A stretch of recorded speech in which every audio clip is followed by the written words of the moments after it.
Well, education is discussed in terms of whether it's a worthwhile investment. Does it create human capital that can be used for economic growth and so on? That's a very strange, it's a very distorting way to even pose the question, I think. Do we want to have a society of free, creative, independent individuals able to appreciate and gain from the cultural achievements of the past and to add to them? Do we want that? Or do we want people who can increase GDP?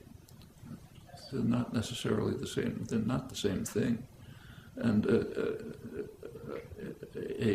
an education of the kind that, say, Bertrand Russell, John Dewey, and others talked about, that's a value in itself.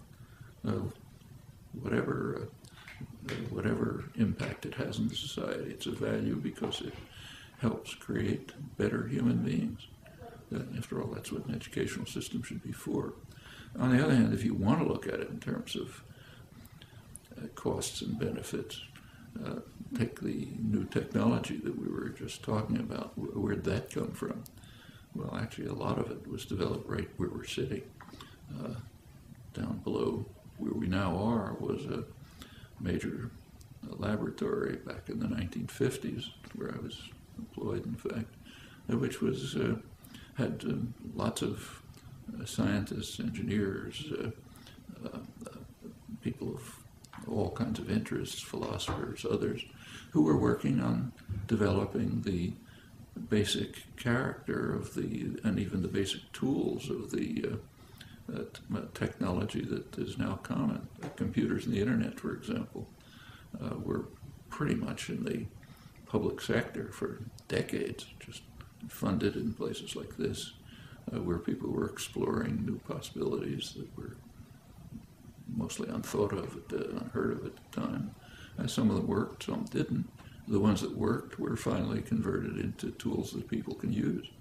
That's the way scientific progress takes place. It's the way cultural progress takes place generally.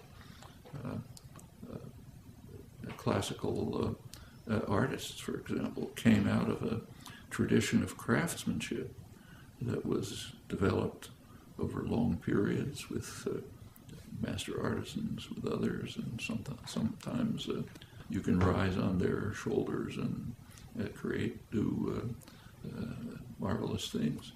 But it doesn't come from nowhere if there isn't a lively